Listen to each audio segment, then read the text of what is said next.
آغاز اہم خبر سے، وفاق میں حکومت کی تشکیل درد سر بن گئی۔ نون لیگ اور پیپلز پارٹی کا حکومت سازی کے لیے مذاکرات کا 5واں دور۔ دونوں جماعتوں کی رابطہ کمیٹیوں کے مذاکرات سینیٹر اسحاق ڈار کی رہائش گاہ پر ہوئے۔ نون لیگ کی رابطہ کمیٹی سے ایم کیو ایم کے وفد نے ملاقات کی ہے۔ اسی پر بات کرتے ہیں اپنے نمائندے خالد محمود سے۔ جی خالد، بتائیے گا کوئی نتیجہ نکلا ان مذاکرات کا ابھی تک؟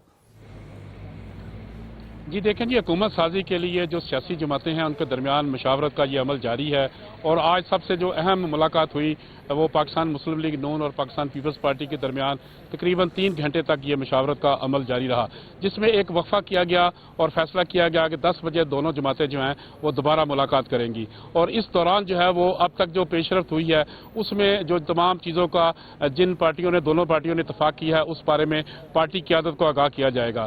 پاکستان پیپلز پارٹی کا وفد اس وقت زرداری ہاؤس میں موجود ہے، جہاں پہ وہ جو پارٹی کے چیئرمین ہیں ان کے ساتھ ان کی ملاقات ہے، اور اس کے بعد دوبارہ سے وہ یہاں پہ اسحاق ڈار کی رہائش گاہ پہ آئیں گے جہاں پہ مذاکرات شروع ہوں گے۔ اس وقفے کے دوران جو ہے وہ ایم کیو ایم کا وفد جو ہے وہ کامران ٹسوری کی قیادت میں مسلم لیگ نون کے وفد کے ساتھ ملاقات کر رہا ہے، اور اس میں پاور شیئرنگ کے حوالے سے بات کی جا رہی ہے۔ لیکن جو سب سے بڑا ایشو ہے وہ حکومت سازی کا ہے، اور اس میں خاص کر جو کیبنٹ میں پاکستان پیپلز پارٹی کی شمولیت ہے اس بارے زور دیا جا رہا ہے۔ پاکستان مسلم لیگ نون نے آج بھی یہ مطالبہ کیا ہے کہ پاکستان پیپلز پارٹی کیبنٹ میں شامل ہو، اور اسی طرح وہ پنجاب میں بھی پنجاب کی جو کیبنٹ ہے اس میں بھی شامل ہو۔ اب یہ مشاورت کا عمل جو ہے وہ جاری ہے۔ جو اس وقت مشاورتی وفد ہے جو مذاکرات کر رہا ہے وہ آصف علی زرداری کے ساتھ اور بلاول بھٹو کی زرداری کے ساتھ رابطے میں ہے، جس کے بعد یہ فیصلہ کیا جائے گا کہ پاکستان پیپلز پارٹی کابینہ میں شامل ہوتی ہے یا نہیں۔ لیکن ابھی تک جو پاکستان پیپلز پارٹی ہے وہ اپنے آئینی عہدوں پر ڈٹی ہوئی ہے کہ وہ جو تمام آئینی عہدے ہیں وہ پاکستان پیپلز پارٹی حاصل کرے گی۔ جی، آئینی عہدے پیپلز پارٹی حاصل کرے گی۔ بہت شکریہ خالد محمود آپ کا۔ تحریک انصاف کا سنی اتحاد کونسل کے ساتھ انتخابی اتحاد۔ پی ٹی آئی، سنی اتحاد کونسل اور مجلس وحدت المسلمین کی قیادت نے مشترکہ نیوز کانفرنس میں اعلان کیا، جبکہ بیرسٹر گوہر خان کہتے ہیں اتحاد کا اقدام مخصوص نشستوں کے تحفظ کے لیے اٹھایا گیا۔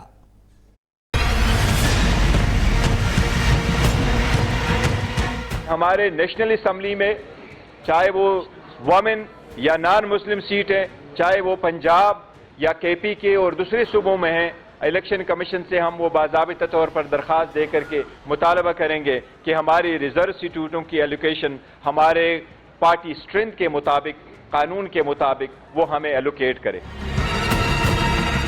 پاکستان تحریک انصاف کے حمایت یافتہ امیدواران جو کہ کامیاب ہوئے ہیں قومی اسمبلی میں اور 4 صوبائی اسمبلیز میں، وہ انشاءاللہ تعالی سنی اتحاد کونسل میں شمولیت کریں گے۔ کچھ لوگ یہ کہتے ہیں کہ یہ نیا اتحاد ہو رہا ہے، نہیں۔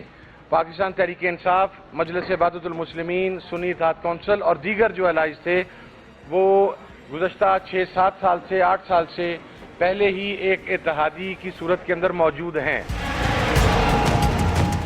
پاکستان کی تاریخ میں پی ٹی آئی کے ورکرز نے، لیڈرشپ نے صبر کرنے کی، مقاومت کرنے کی، ڈٹ جانے کی ایک تاریخ رقم کی ہے۔ تحریک انصاف اور جے یو آئی شیرانی گروپ کا ساتھ چلنے پر اتفاق۔ بیرسٹر گوہر، اسد کیسر اور عمر ایوب کی مولانا گل نصیب سے ملاقات۔ مشترکہ نیوز کانفرنس میں مولانا گل نصیب بولے، پاکستان کو مستحکم دیکھنے کے لیے پی ٹی آئی کے ساتھ کھڑے رہیں گے۔ آج تحریک انصاف کے انتہائی موقر وفد جمعیت علماء اسلام کے سیکریٹریٹ میں تشریف لائے، اور ہمارے اور ان کا سیاسی اتحاد کافی وقت سے ہے، اور انشاءاللہ تبارک و تعالی ہمارے جو مرکزی رہنما ہے مولانا محمد خان شیرانی صاحب، ان کے بقول یہ اتحاد تا حیات اور تا زندگی جاری رہیں گے۔ ہمارا مطالبہ یہ ہے کہ فارم 45 کے مطابق جو نتائج ہے، جس کا مینڈیٹ ہے، جس پارٹی کا بھی ہے، اس کو مینڈیٹ تسلیم کیا جائے۔ پی ٹی آئی کے حمایت یافتہ آزاد ارکان نے سنی اتحاد کونسل میں شمولیت کے سرٹیفکیٹ جمع کرانا شروع کر دیے۔